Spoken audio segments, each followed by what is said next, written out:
The Netcare Hospital, where Panyaza Lesufi has just visited a number of crime prevention wardens who've been wounded in an attack yesterday. Let's listen in. The report from those that are managing the wardens and the hospital as well. 4 of our members are inside here. One is seriously critical, in intensive care. The other one was also in the intensive care unit.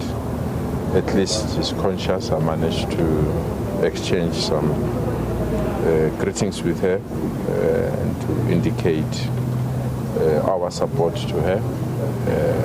The other 2, I think they are recovering very well. I think they will be discharged soon, but the doctors are still giving them the necessary support. The driver was discharged, but he still have a bullet lodged in his shoulder. I think the medical team has advised that you need to take it easy for now, and they will call him at the right moment to remove the bullet. What this incident confirms is that we've got people that are hell-bent to cause massacres across our province. The numbers vary. They claim that between 11 and 20 people wearing black clothes ambushed them. And it's quite clear that when they arrived, because one of their members was just coming back from a funeral, and they had to escort him home, the departmental funeral. And after they've dropped the member, when they were going back to their post, that's when they saw an Avanza that switched on the lights, when they saw the team. And immediately after that, they came under heavy attack, which is an indication that they either disrupted the mission or these people were going to cause more damage. And that is why I said to them, I appreciate their courage.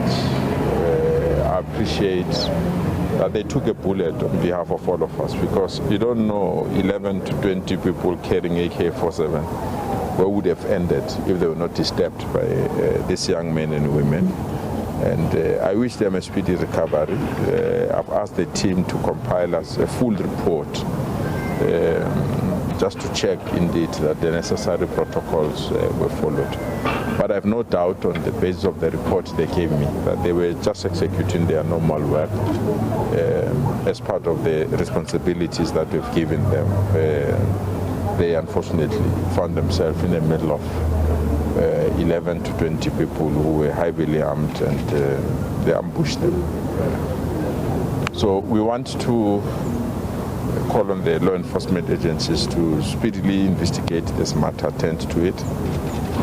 I know their colleagues, I met them this morning, so they are agitated. So we just have to ensure that we manage the emotions properly as well.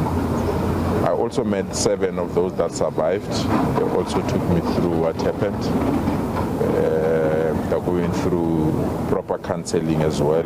And as soon as they recover, I think they will add to that broader, bigger report that we intend to receive from management. But I wish them a speedy recovery. Just I'm very worried about one of our members here is really in a critical state, and I hope he can pull through, and we'll give them the necessary support that they need. Okay, colleagues, can we take questions? 3, let's start with offenses. Thank you very much, and good morning. Panyazas actually armed to return fire whenever they are confronted with such circumstances, or is it a situation that they have to travel with police who are armed to protect their well-being? Well, they are an expansion of law enforcement agencies, so they give support to law enforcement agencies. I think they say it's a force multiplier. So the work that they do, because they're in training, they're still in training, they do that under the supervision of law enforcement agencies. It can be SAPS, it can be a provincial police, it can be traffic corps. So they provide that support. But you can see from this incident, they were on their own because they've just dropped their member, and that's the reason why they were ambushed. We're in advanced discussions. I had discussions with the Minister of Police, I had discussions with the Minister of Justice. They've been playing this role for almost 2 to 3 years. We now have a good picture on what kind of support that they can do. So we've put a very strong case. I'm of the view that they need to specialize either in taxi violence, they need to specialize in protecting our infrastructure. You know, we've got cable theft. They need to specialize in events, they need to specialize in crime fighting and all that related matters. So where we are now with the 3 spheres of government, we're at almost close to 3 meaningful meetings on how best do we utilize this additional support that they have. And I think at the right moment, we will be in a position to update you on how best we can utilize them. Thank you, Premier. Britain? Premier Daveyton here from Netwerk 24. Premier, You know, the only one that wished me happy birthday, all of them did it. No comment. Premier, just firstly some clarity-seeking questions. They say that it was illegal miners that attacked these individuals. Can you maybe expand on that? And then, Premier, the Human Rights Commission slammed your comments that you made last week, calling it inhumane and dangerous regarding visiting the illegal informal settlements. Just your comments on that. Thank you. I don't want to be opportunistic.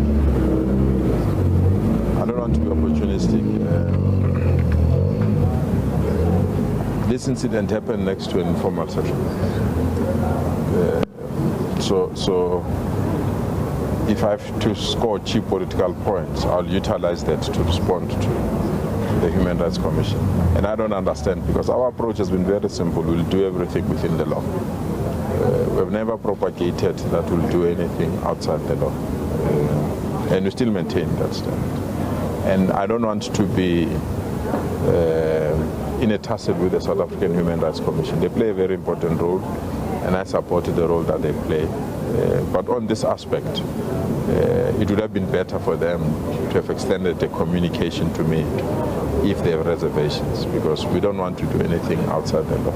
But I don't think the South African Human Rights Commission protects illegal things. They also have to adhere to the constitution of our country, and therefore I appreciate their guidance, but I can assure you that indeed we're going ahead to remove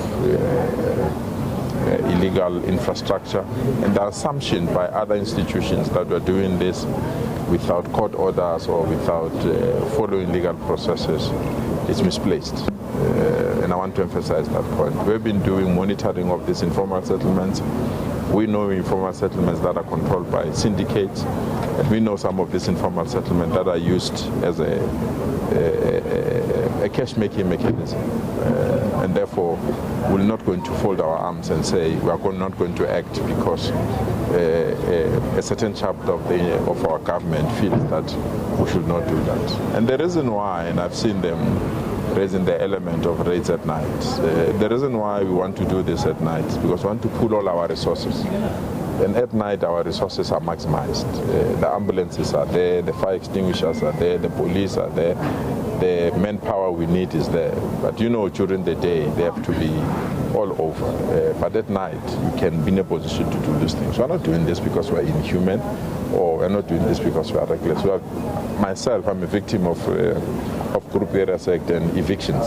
My parents were moved from Eden Vale to Tembisa when I was still a baby.